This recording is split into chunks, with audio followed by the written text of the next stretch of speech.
Baik, baik, beliau Ustadzah Rina Setiawati, nama lengkapnya Ustadzah Rina Setiawati. Beliau adalah pendiri Ilman Nafian Center dan founder Isi Tafiz dan Genetika Hijayah Metode. Beliau juga sebagai Ketua Yayasan Al-Quran Ilman Nafian, konsultan Tafiz, juga beliau menulis buku ya, Ustadzah ya, menjadi ahli Quran, yuk jadi pengajar Quran, metode menghafal secara genetika, dan juga sebagai trainer dan pembina yayasan. Baik, kita sapa terlebih dahulu Ustadzah Rina. Apa kabar Ustadzah? Sehat Ustadzah?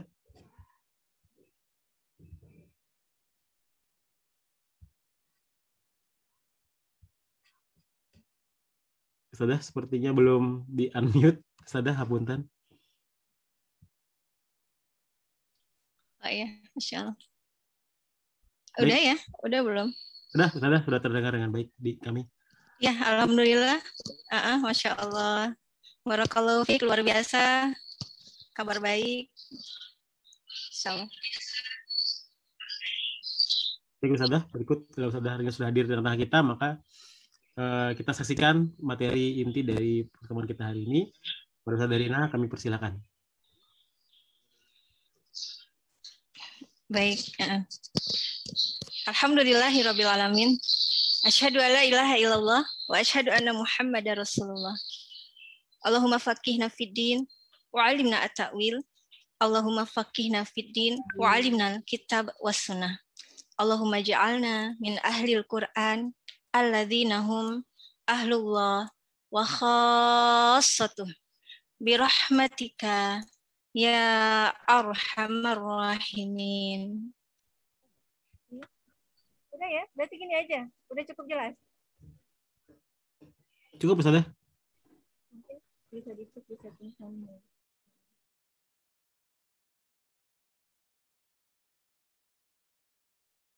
Baik, saya sambil bicara bisa nih? Bisa terdengar ya? Terdengar Ustadzah? Baik. Alhamdulillahirrahmanirrahim. Terima kasih. Semoga Allah memudahkan ya segala urusan kita pada hari ini, insyaallah.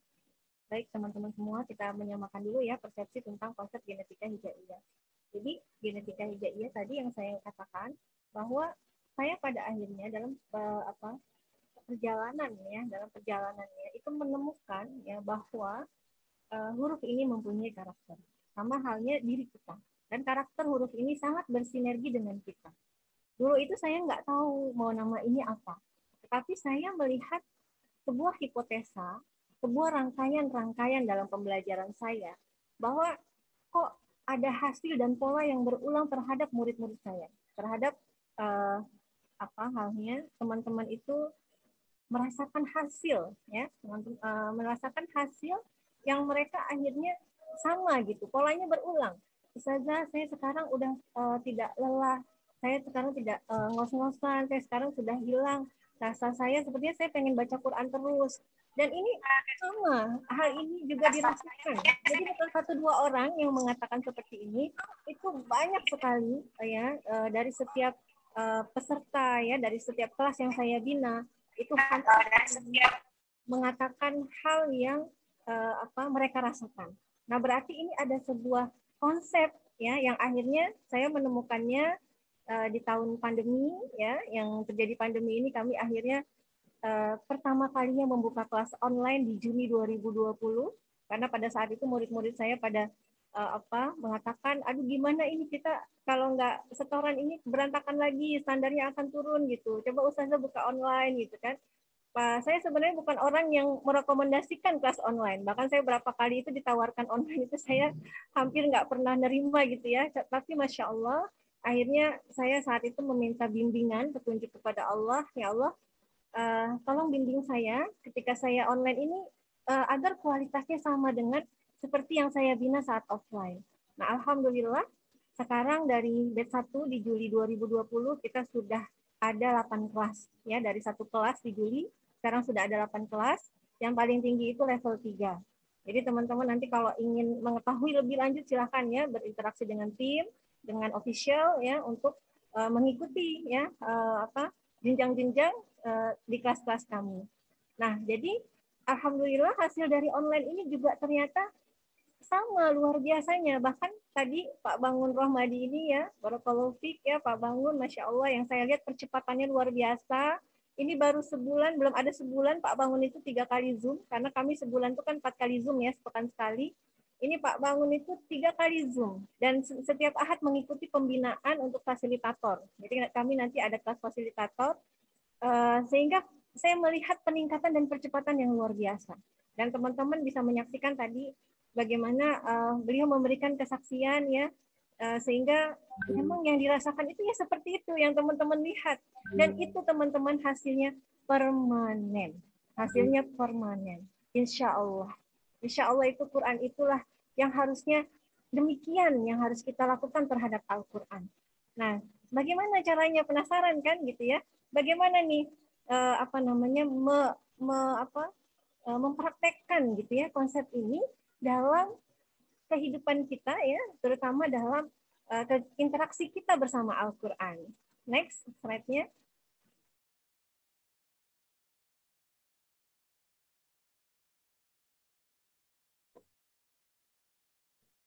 Next. Nah ini ya teman-teman semua. Jadi saya sudah menuliskan konsep ini tahun 2018. Dulu saya membuat sebuah konsep namanya isi tafis di 2018 itu, dan bagaimana agar saya ingin ya dalam konsep ini punya cita-cita orang mencintai Al-Quran dan orang itu mudah dalam menghafalkan maupun cinta dalam membacanya. Nah, jadi saya merangkai konsep ini ya dalam KKM saya. KKM itu adalah kesungguhan, kebiasaan sesuai makanat. Makanat itu kemampuan.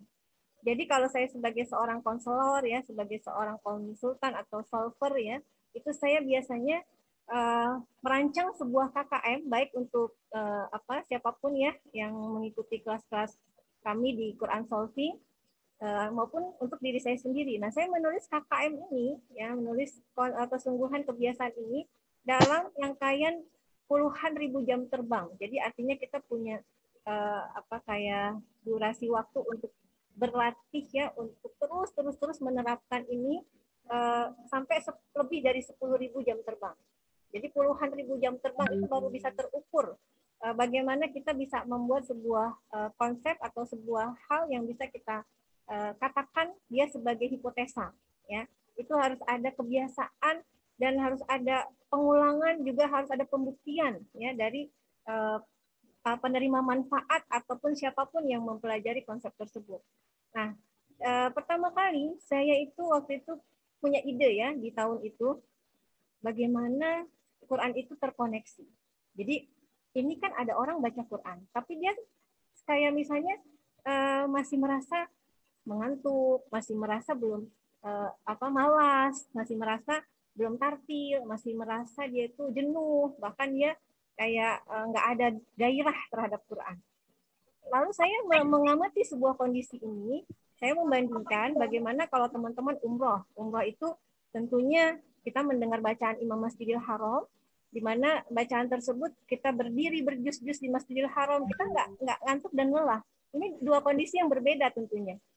Dan saya juga berpikir tentang Umar bin Khattab dalam kisahnya masuk Islam itu karena sebuah lantunan Al-Quran yang dibacakan oleh adiknya.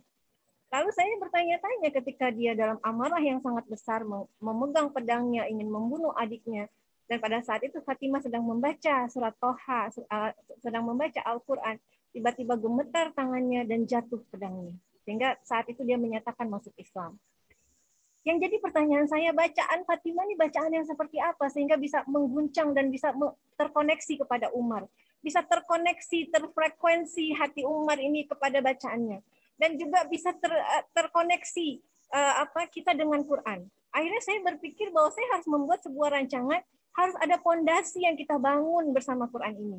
Dan yang kedua, dalam KKM yang saya rancang itu harus ada easy way, ya, jadi jalan yang mudah agar kita terkoneksi terhadap Quran. Kalau kita nggak terkoneksi, kita bagaimana menghubungkan koneksi itu? Sama seperti halnya kayak kita mengibaratkan kita ini online gitu ya, dan untuk ada suaranya itu kan harus ada koneksinya gitu ya. Kalau kita cuma gambar nggak ada audio misalkan kan yang menghubungkan audio dengan gambar ini kan harus ada koneksinya, misalnya pakai headset ataupun harus ada di setting audionya. Nah, inilah koneksi-koneksi inilah yang ternyata ada sebelum tartil. Jadi sebelum kita menuju tartil harus ada konektornya. Nggak bisa teman-teman ujuk-ujuk sulap tartil, gitu ya. Perintahnya memang harus tartil, tapi banyak orang bertanya-tanya tartil itu seperti apa. Bahkan juga ada yang mengatakan kepada saya, Ustazah, saya udah 2 tahun nih ngajarin murid saya. Tapi kok gimana sih murid saya tartilnya saya belum dapat gitu untuk mengantarkan murid-murid saya untuk tartil. Jadi tartil ini bagaimana? Sampai seperti itu.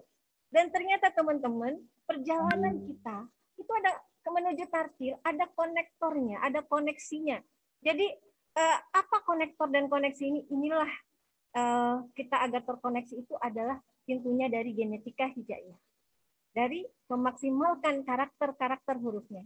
Itu yang ternyata pintu kita sebelum kita mempraktekkan tartil harus ada tersambung, ya, harus punya fondasi dan koneksi yang saya bangun, yang saya namakan dengan konsep genetika hijaiyah. Ya, jadi karena apa? Karena ternyata huruf hijaiyah tadi juga setelah diteliti, ya, setelah saya dalami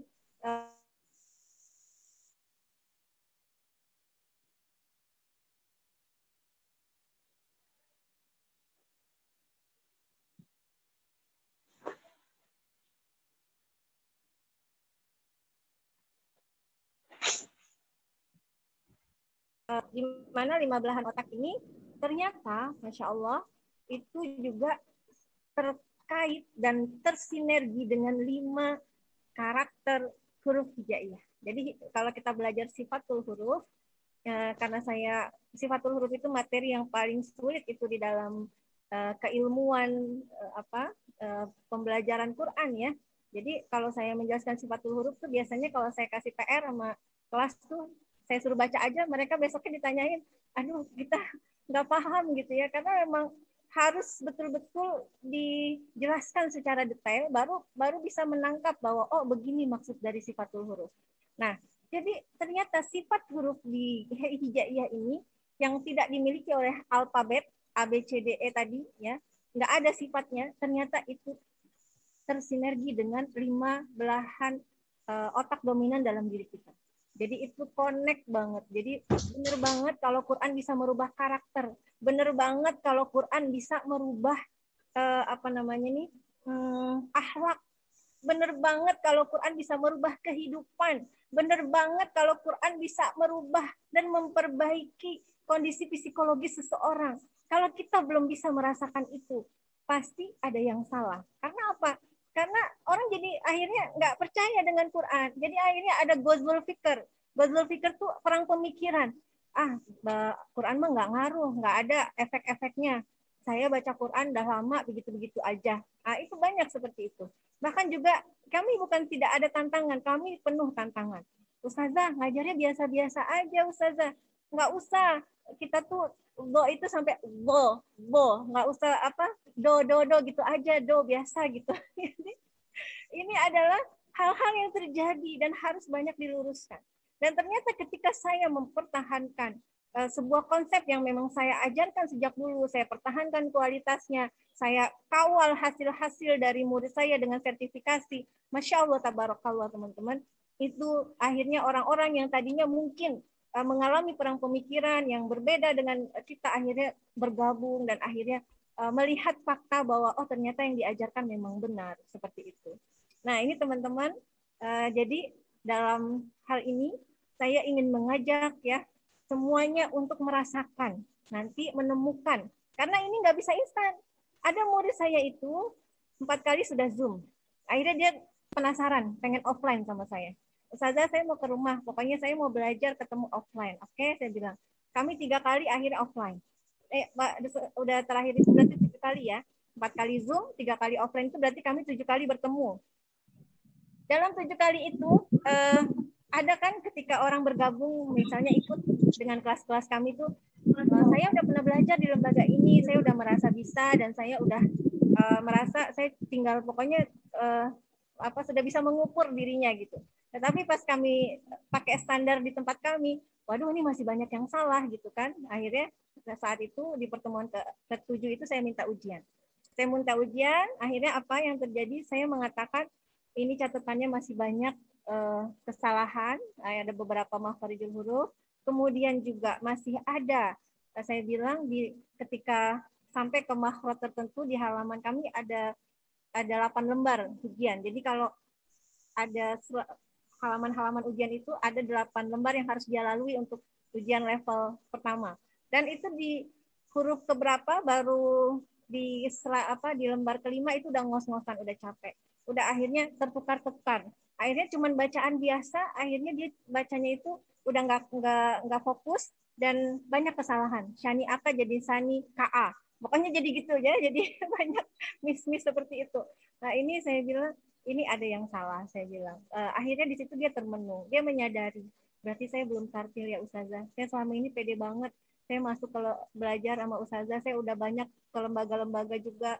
Saya merasa udah bisa. Tapi ketika saya di sini, dia sadar akhirnya, oh berarti saya selama ini belum tartil dan saya harus tartil, Masya Allah. Jadi menemukan titik ya di mana akhirnya dia berusaha merubah dan saat itu ya di pertemuan ke-7 itu akhirnya jadi tolak ukur yang tidak bisa instan Anda ketika sudah merasa tartil dan bisa tartil itu kalau memang betul Anda tartil gitu, ada ukurannya gitu. Ukurannya tadi Anda tidak akan merasa lelah, Anda akan cinta kepada Quran. Bacaan Anda akan menyejukkan seperti Anda mendengarkan bacaan Imam Masjidil Haram. Walaupun nanti saya akan jelaskan bahwa praktek ini bukan soal pemerduan suara, bukan juga, bukan karena itu. Nanti saya akan buktikan kalau pemerduan suara itu nomor sekian gitu ya. Karena ini tidak masuk ke dalam kategori itu. Jadi artinya apa? Bahwa ketika sudah tartil kita bisa mengukur bahwa kita akan khusyuk. Kita nggak menghitung saya udah berapa lembar lagi nih saya baca ya. Aduh kok lama banget nih saya baca Quran. Jadi kita bukan melihat itu sebagai kebutuhan ya. Karena sebuah kecintaan ya itu akan lahir karena tanpa ada paksaan. Jadi ketika Anda mencintai Quran, ketika teman-teman panitia ini mencintai Quran ya, membangun program kajian ini, membantu sampai detail teknis ya. Tadi saya terkendala suara, semuanya dibetulkan dan lain sebagainya. Karena cinta itu tidak akan ada paksaan. Mereka melakukannya sukarela, mereka butuh dakwah, mereka butuh kepada Quran, kita butuh kepada Quran. Itu cinta. Cinta itu sebuah tanggung jawab tanpa paksaan. Jadi kami ingin menghadirkan itu dalam dalam proses belajar genetika hijaiyah. Dan ini sudah dirasakan, sudah banyak yang merasakan. Karena memang itu hal yang mendasari saya untuk membangun ini. Insya Allah teman-teman bisa nanti sampai kepada titik ini. Ketika memang teman-teman konsisten mengikuti program-program yang kami adakan. Insya Allah. Karena program ini memang program yang kami gulirkan untuk umat. Insya Allah. Nah, di sini saya ingin menyampaikan surat Asy-Syu'ara ayat 84. Waj'alni lisana sidqin fil akhirin. Ini adalah doa Nabi Ibrahim saat membangun Ka'bah. Jadi Ka'bah adalah wujud dari doa ini. Ka'bah itu adalah wujud dari doa Nabi Ibrahim. Ya Allah, jadikanlah aku buah tutur yang baik untuk orang-orang yang beriman. Jadi sebuah monumen, sebuah legacy, sebuah warisan. Ka'bah adalah sebuah cerita yang demikian bisa membuat kita terinspirasi, ya, termotivasi bahwa bagaimana perjuangan Ibrahim ya dari membangun Ka'bah bersama anaknya, membersihkannya sampai proses Siti Hajar yang diabadikan dalam sa'i ya, berlari-lari berputar, akhirnya kita lakukan dalam proses haji. Ini Masya Allah luar biasa. Ka'bah ini adalah wujud doa dari waj'alni lisana sidqin fil akhirin. Maka kami di Ilman Nafian ingin memberikan kontribusi ini kepada umat bahwa Ilman Nafianlah hadir untuk menjadi waj'alni lisana sidqin fil akhirin. Dan kami juga membuka peluang kolaborasi kerjasama ya sebanyak-banyaknya kepada siapapun yang ingin terus cinta Al-Quran. Baik, next.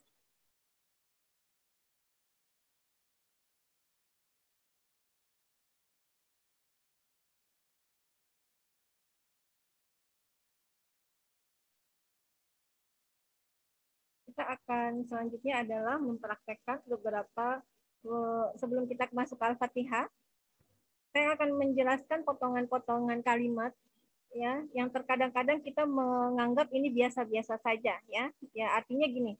Saya sedih kadang-kadang ada orang itu bilang astagfirullah itu atapirullah gitu. Atau dia main-mainin gitu ya, atau apa dia bercanda-canda, tapi saya bilang itu oh ya bercanda boleh tapi tidak untuk lafaz-lafaz Allah gitu. Dan ini harus diluruskan teman-teman. Ini harus diluruskan. Kenapa? Karena huruf-huruf ini bukan tadi saya bilang huruf ini adalah huruf hijaiyah yang Anda kalau Anda mau mendalami itu luar biasa. Dia punya karakter. Anda tidak munculkan karakternya itu, tidak kalau di huruf ABCD Anda mau cadel-cadelin silahkan deh Anda bilang R jadi L gitu ya. Atau Anda mau buat-buat apa misalnya bahasa-bahasa gaul misalkan di dalam huruf-huruf kita ya, di dalam bahasa-bahasa kita misalnya apa bro atau apa ya, misalnya kita mau guys atau kuy ya, itu silahkan. Tapi kalau dalam huruf hijaiyah ini nggak bisa gitu, jangan diidentikan dengan itu gitu. Dan saya ingin meluruskan di sini ya kepada siapapun gitu, bahwa ini mengandung makna yang luar biasa. Ada waktu itu kejadian, saya ini bisa berbicara gini karena saya sudah puluhan ribu jam terbang. Saya menghadapi banyak fakta dan pengalaman kenyataan yang dihadapi oleh murid-murid saya, dan mereka menceritakan segala sesuatu yang mereka juga dapatkan.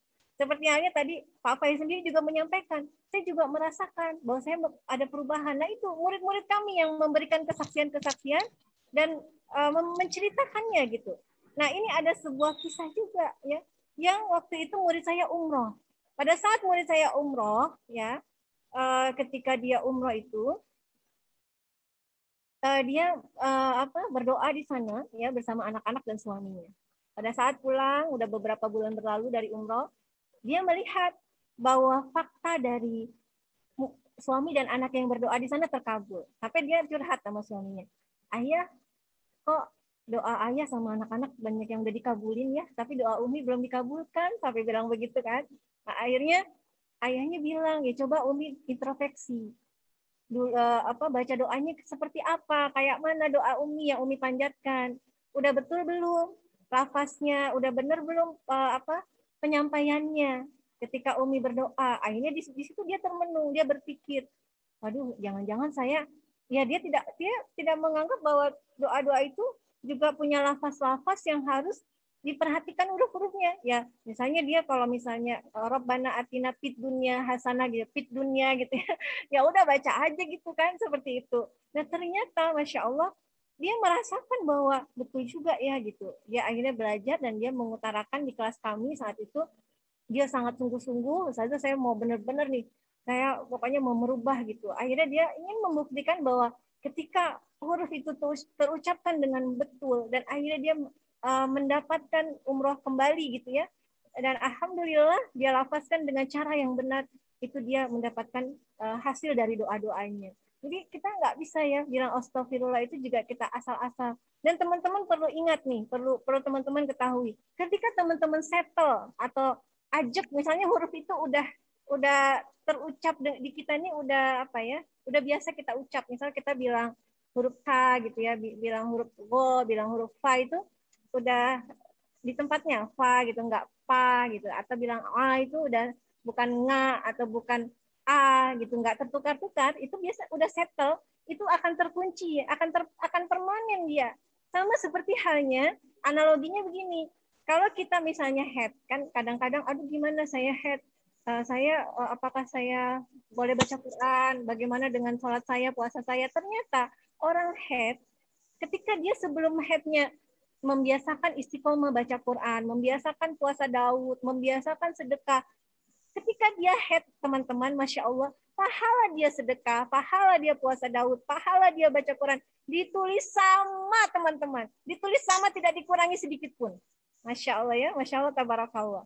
Itu sama halnya ketika kita sudah mempelajari huruf-huruf ini, yang huruf ini adalah firman-Nya Allah. Jadi kalau teman-teman konsisten itu, diucapkan konsisten, itu permanen. Teman-teman mau baca dalam hati, murojaah, berzikir dengan lidah saja, itu udah, kalau udah fasih, terus fasih itu. Terus fasih. Bahkan kalau kita sudah setoran ya, dalam tahap kita udah menyetorkan hafalan, itu udah ajak huruf itu nggak akan berubah. Tapi memang proses menuju ke sana perlu waktu. Dan ini harus ada pembelajaran yang teman-teman lalui tadi, nggak bisa instan. Ya, nggak bisa instan. Itu teman-teman nanti akan merasakan perubahan-perubahan itu. Dan ini adalah hal yang betul-betul bisa dibuktikan. Abi, Ya. Bu. Baik. Nah, sekarang lafaz astagfirullah ya. Astaghfirullah ya. Astaghfirullah wa atubu ilaih. Wa atubu ilaih. Nah, hati-hati astag ya. Astag itu ada ta. Ta itu hamas. Ada karakter dia berdesis ya. Sehingga jangan melebur sama go. Kalau dia melebur sama go jadi astag gitu, atau go-nya jadi huruf G. Padahal go itu bukan huruf G. Go itu ada di tenggorokan atas. Go. Astaghfirullah wa atubu ilaih. Ketika kita baca ilaih, lalu kita bacanya ilaih. Nah, itu kita udah menghilangkan karakternya ya sukun. Ya, ini mungkin dipandang sepele ya, tapi justru inilah kekuatan. Kenapa saya bisa mengatakan ini? Tadi saya katakan lagi, saya buktikan ini di puluhan ribu jam terbang kelas-kelas saya. Jadi kalau misalnya banyak sudah dibuktikan, sudah dirasakan oleh banyak orang, ini adalah bisa menjadi sebuah apa istilahnya? Kalau hak paten ya, hak paten ilmu nafian, bahwa ini konsep ini ditemukan oleh ilmu nafian, betul. Karena ketika belum ada ini hal-hal yang menekankan hal ini. Oke, Anda belajar makhluk sama di tempat lain, betul. Ilmu-ilmu tajwid itu umumnya sama. Bahkan juga Anda belajar juga sifat huruf, oke. Tapi akan berbeda Anda mendapatkannya di sini, ya, tidak di ilmu nafian.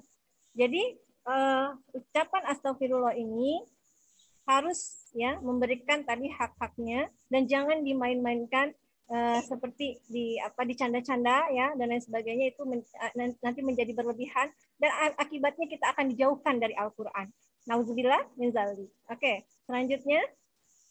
Nah, ini ada lagi kita berlatih bagaimana mengucapkan, teman-teman sambil berlatih juga ya. Nanti insya Allah nanti di Al-Fatihah akan lebih banyak lagi dibimbing oleh para fasilitator. Insya Allah ini keren banget nih. Ini makin siang nih makin luar biasa. Nah, ini ada subhanallahi wa bihamdi. Teman-teman, di sini yang suka hilang itu ba. Ba itu qalqalah ya. Qalqalah di ba itu suka sub ya, harusnya kan sub ya. Kemudian ha itu juga suka menjadi ha. Dia rancu dengan ha dengan ha. Padahal ha ini keluarnya dari tengah tenggorokan. Kalau ha yang satu lagi dari tenggorokan bawah. Jadi cuman beda tingkat sedikit aja ya.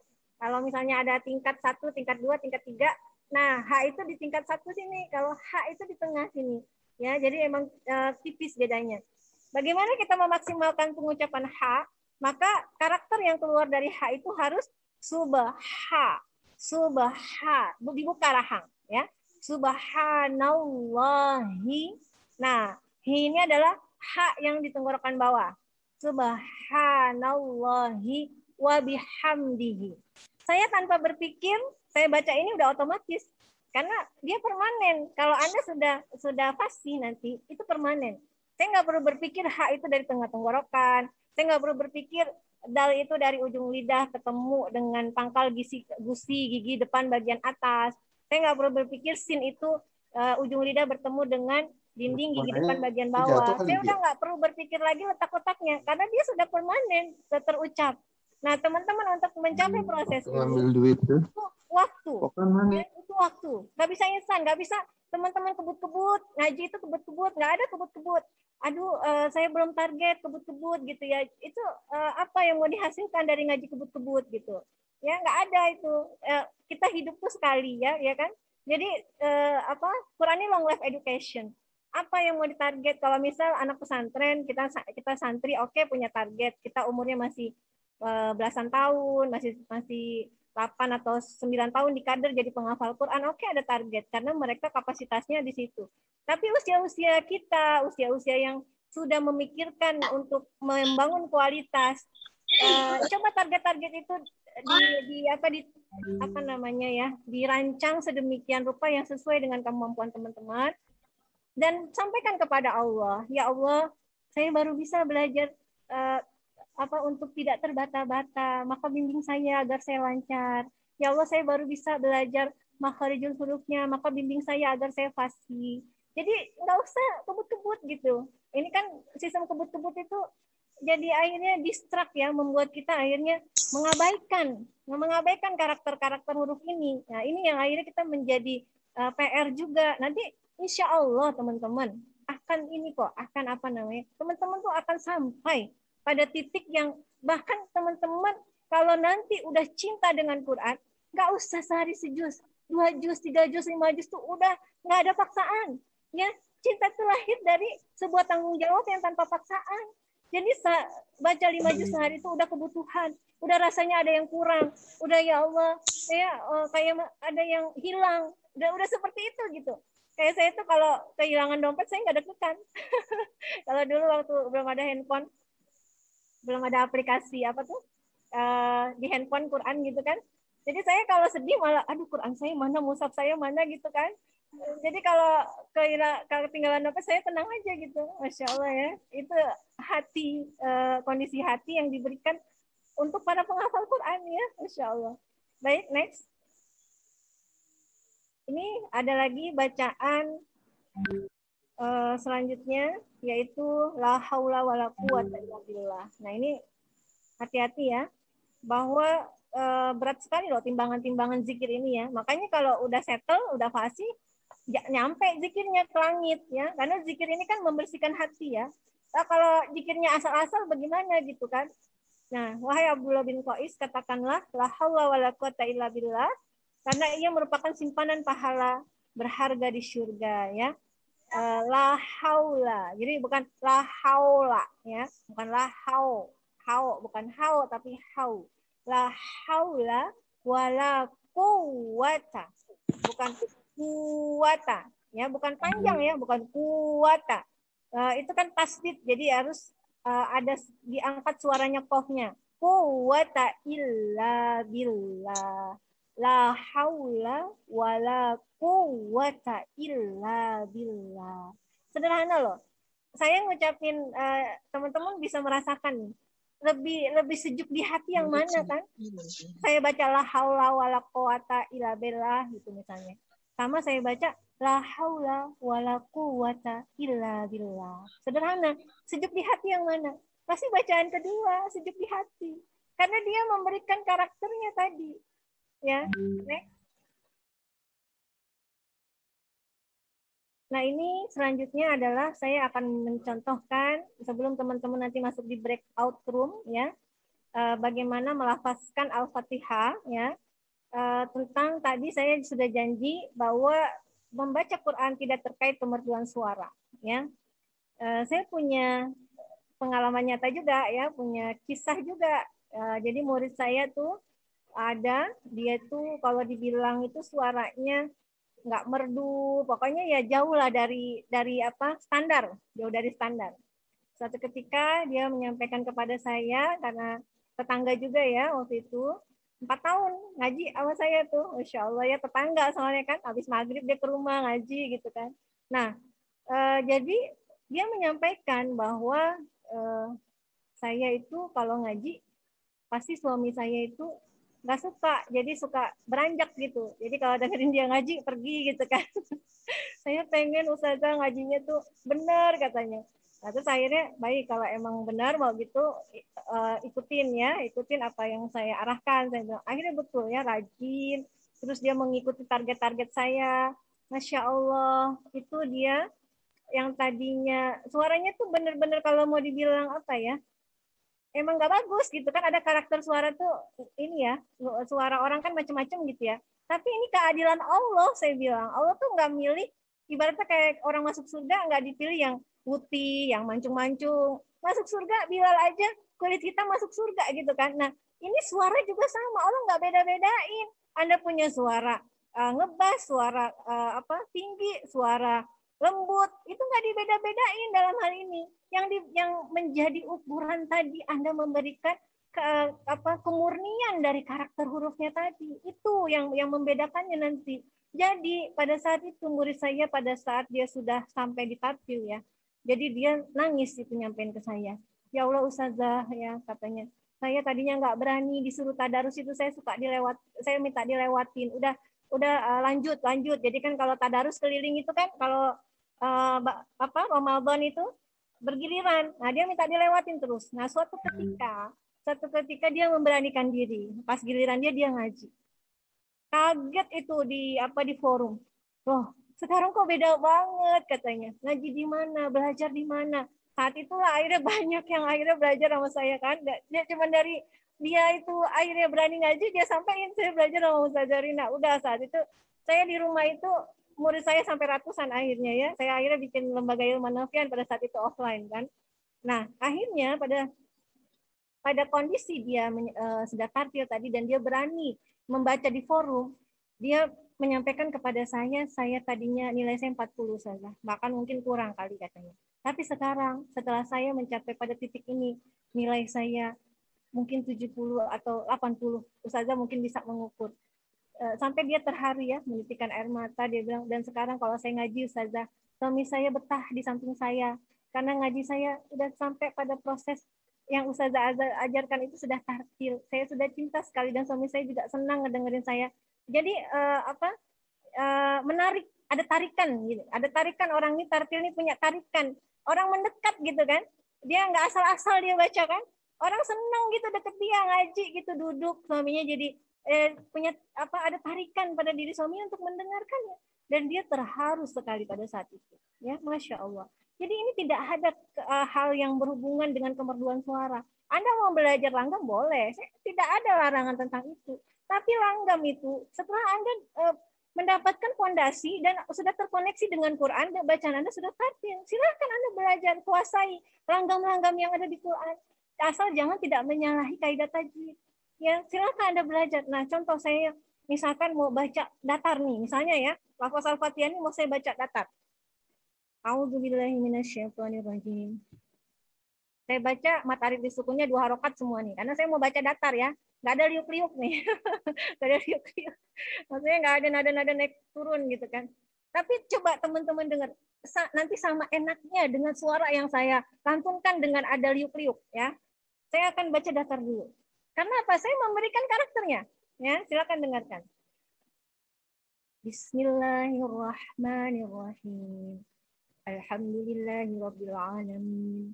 Ar-Rahmanir-Rahim. Maliki yaumiddin. Iyyaka na'budu wa iyyaka nasta'in. Ihdinas siratal mustaqim. Siratal ladzina an'amta 'alaihim ghairil maghdubi 'alaihim waladdallin. Datar. Dan mat arifnya 1-2 harokat saja. Karena mat arif disukun yang di akhir ayat itu kalau 2, ayat satunya 2 harokat, selanjutnya 2 harokat semua. Nggak boleh ayat 1, 2, ntar ayat 2-nya 6, nggak boleh. Kan boleh 2, 4, 6. Gitu. Nah, sekarang versinya Toha Al-Junaid kita baca. A'udzu billahi minasyaitonir rajim. Bismillahirrahmanirrahim. Alhamdulillahi rabbil alamin. Ar-Rahmanir-Rahim. Maliki yaumiddin. Iyyaka na'budu wa iyyaka nasta'in. Gitu ya. Jadi Anda mau versi bernada, mau versi nanti datar, kayak kita dengerin Imam Masjidil Haram, suaranya tinggi, naik, rendah, turun, cepat, atau misalnya dia juga suaranya itu serak-serak basah lah, apalah gitu ya. Ternyata suara itu tidak berpengaruh kalau kita sudah tartil, ya. Kalau kita sudah pada tahapan sudah permanen huruf-huruf itu kita ucapkan dengan baik dengan memaksimalkan karakternya. Seperti itu. Nah, nanti teman-teman di surat ini akan dipandu oleh para fasilitator, ya, sudah ada audio. Nanti silakan teman-teman praktekkan bersama-sama fasilitator, insya Allah. Next.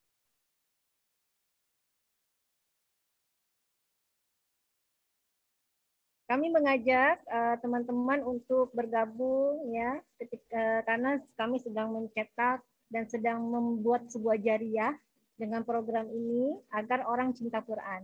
Jadi teman-teman di sini kalau ingin ya berkontribusi ya, ingin memberikan jariah, nah nanti bisa mengikuti dan bergabung menjadi fasilitator.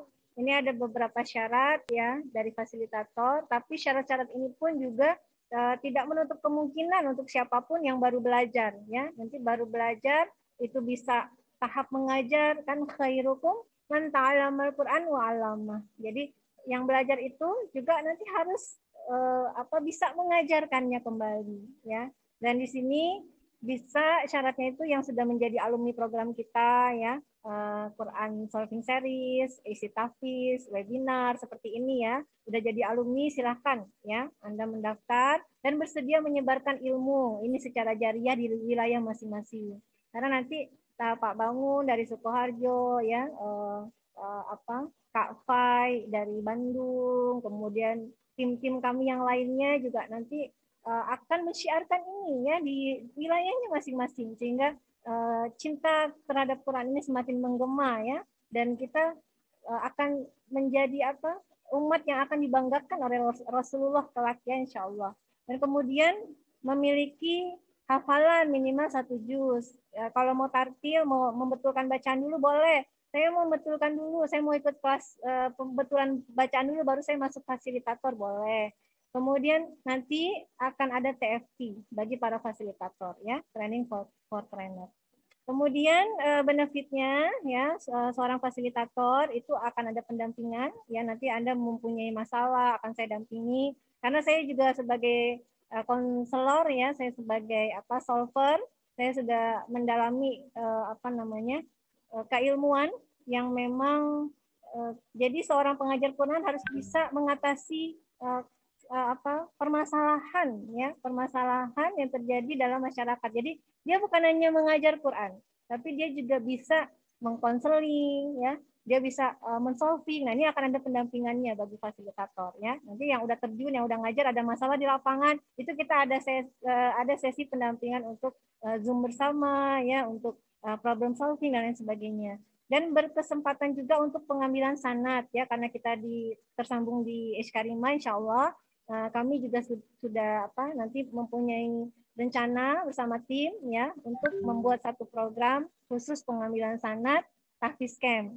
Kemudian akan tergabung dalam komunitas yang mudah-mudahan menjadi doa kita bersama, tidak hanya di Indonesia tapi juga di seluruh dunia. Karena batch 1 kami dulu juga diikuti oleh teman-teman kami di luar negeri ya, dari Jepang, dari Singapura, dari Malaysia yang memang orang Indonesia yang memang tinggal di sana, dan mudah-mudahan syiar ini bisa terus ya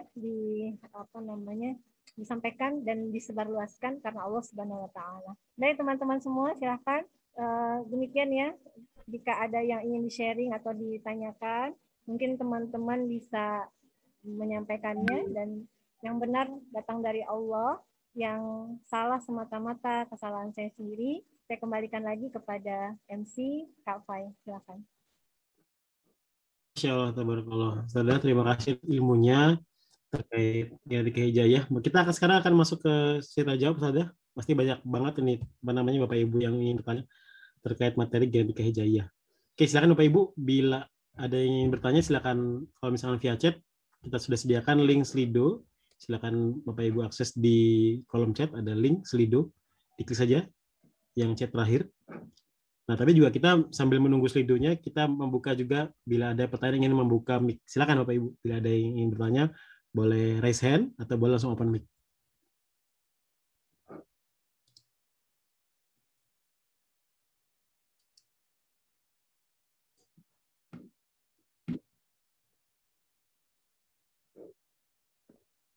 Nah, ini dia. Jadi kalau Bapak Ibu kalau ingin bertanya, silakan masuk ke slido.com, lalu masukkan kodenya 11430 itu di situ. Oke, sambil menunggu Ustadzah, jadi tadi ada hal yang mungkin menarik Ustadzah ya, terkait ini tadi ya, tidak perlu fokus targetnya. Mungkin tadi yang relate ke diri saya pribadi tadi adalah ketika dulu mengaji fokusnya ke target ya, jadi satu hari itu harus minimal berapa juz seperti itu. Ramadan ini harus khatam berapa kali. Nah, ini yang mungkin cukup bikin ngos-ngosan dan mungkin setelah Ramadan ini malah menurun gitu saudara. Jadi kalau misalkan target itu di Ramadan itu sudah tercapai, ya udah puas rasanya, dan setelah itu malah nggak lagi ngaji di setelah bulan Ramadan. Nah ini gimana saudara? Tanggapannya saudara?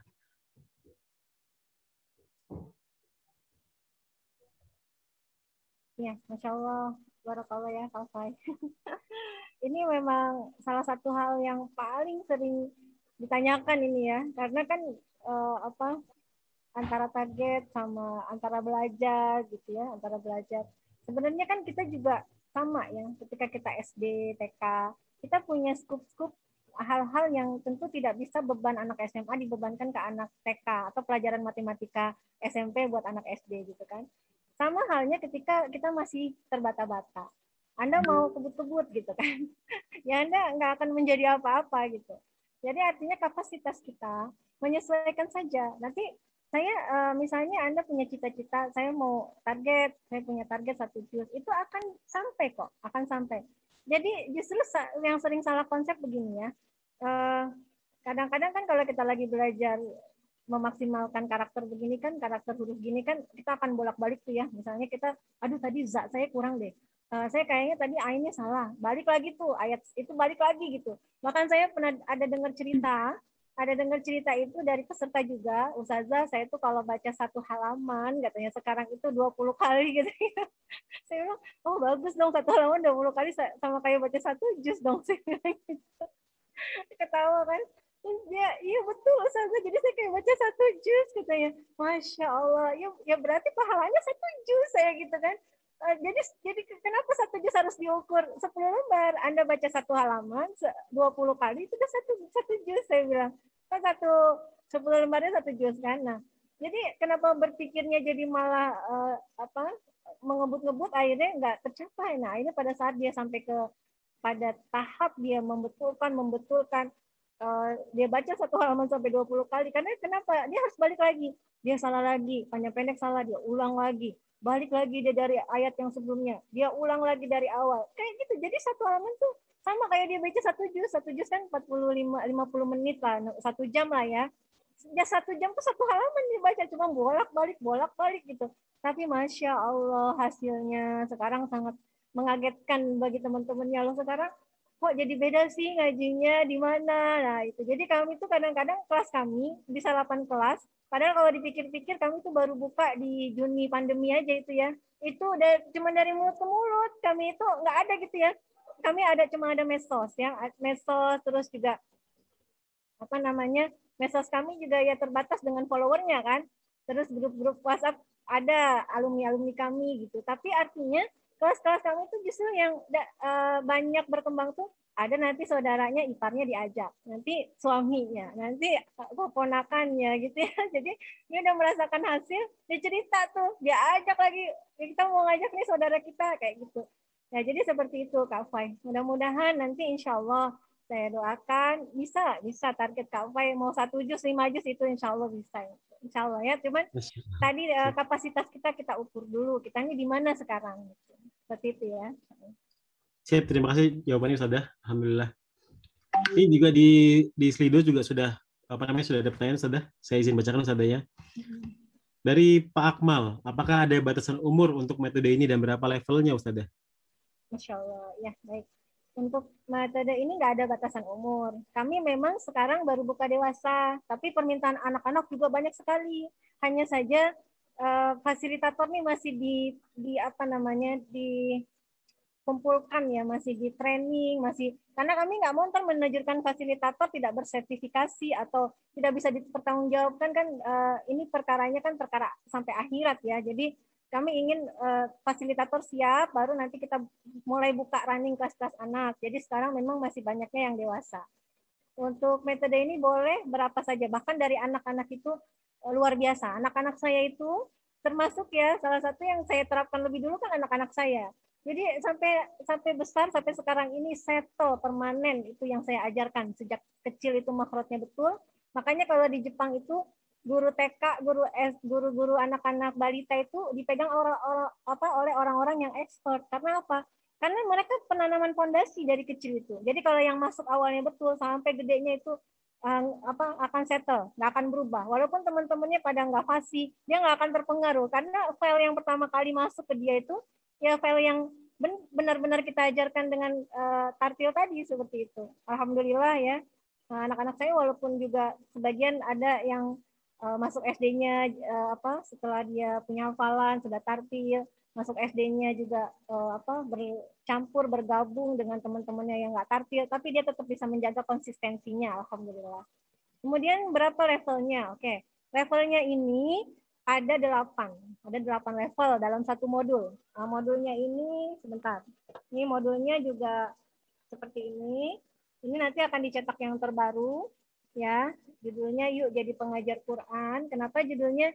Judulnya menarik ya, excited karena saya menginginkan posisi Anda bukan hanya pembelajar, tapi suatu hari Anda bisa menjadi pengajar. Ya tidak untuk, artinya kami juga memfasilitasi di Ilmu Nafian kelas-kelas untuk Anda menjadi pengajar, tapi juga Anda bisa menyebarkan buat anak-anak Anda, buat keluarga, buat saudara. Karena Quran kan mengangkat kebodohan bukan hanya dari diri kita, tapi juga mengangkat kebodohan keluarga kita, mengangkat kebodohan lingkungan masyarakat kita. Jadi ketika kita berinteraksi dengan Quran itu kita mewarnai gitu, mewarnai semua. Bahkan kita bisa cita-cita Ilmu Nafian saat ini adalah mengangkat kebodohan masyarakat luas sampai dunia gitu ya, insya Allah. Demikian Kak Fai. Baik, Ustazah. Pertanyaan berikutnya, Ustazah, ini dari anonim. Ustazah, saya mau nanya, sifat huruf J itu ada 5. Boleh dijelaskan, Ustazah? Apa aja 5 ini, Ustazah?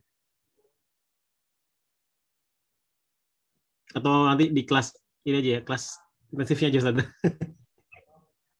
Ya, ya. Bisakah? Kenapa? Coba diulang, Kak Fai. Iya, Ustazah. Mau nanya, sifat huruf hijaiyah terdiri dari 5. Apa saja, Ustazah? Apa saja ya? Ya. Sifat huruf hijaiyah itu minimal 5. Jadi dia nanti 5 ini yang dasar banget, yang tanpa lawan kata ya. Yang ada lawan katanya. Nanti ada yang tanpa lawan kata. Jadi sifat huruf 5 ini, yang pertama ada sifat huruf syiddah. Syiddah itu sifat huruf yang kuat. Lawannya syiddah itu rokhawah. Ada sifat huruf yang lemah. Dan sama karakter manusia itu ada orang yang karakternya kuat. Ada juga orang karakternya lemah. Karakter lemah itu maksudnya dia cenderung lembut ya, kurang tegas misalkan. Atau dia tidak otoriter, bukan seorang yang otoriter. Nah, ini terkait sama sifat huruf loh. Ini luar biasa ilmunya ini. Ini saya nemukan dari puluhan ribu jam terbang tadi. Kedua, sifat huruf itu juga antara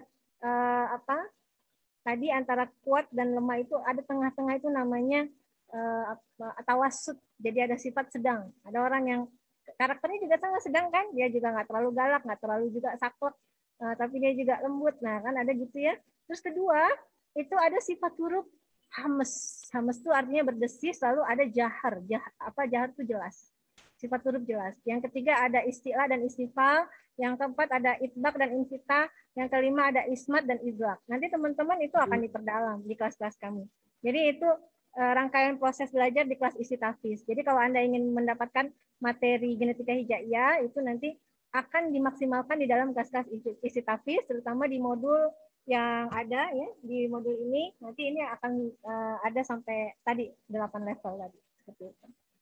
Masya Allah. Jadi kalau misalkan pengen belajar ya, nanti kita ikut kelas intensifnya, Ustazah ya.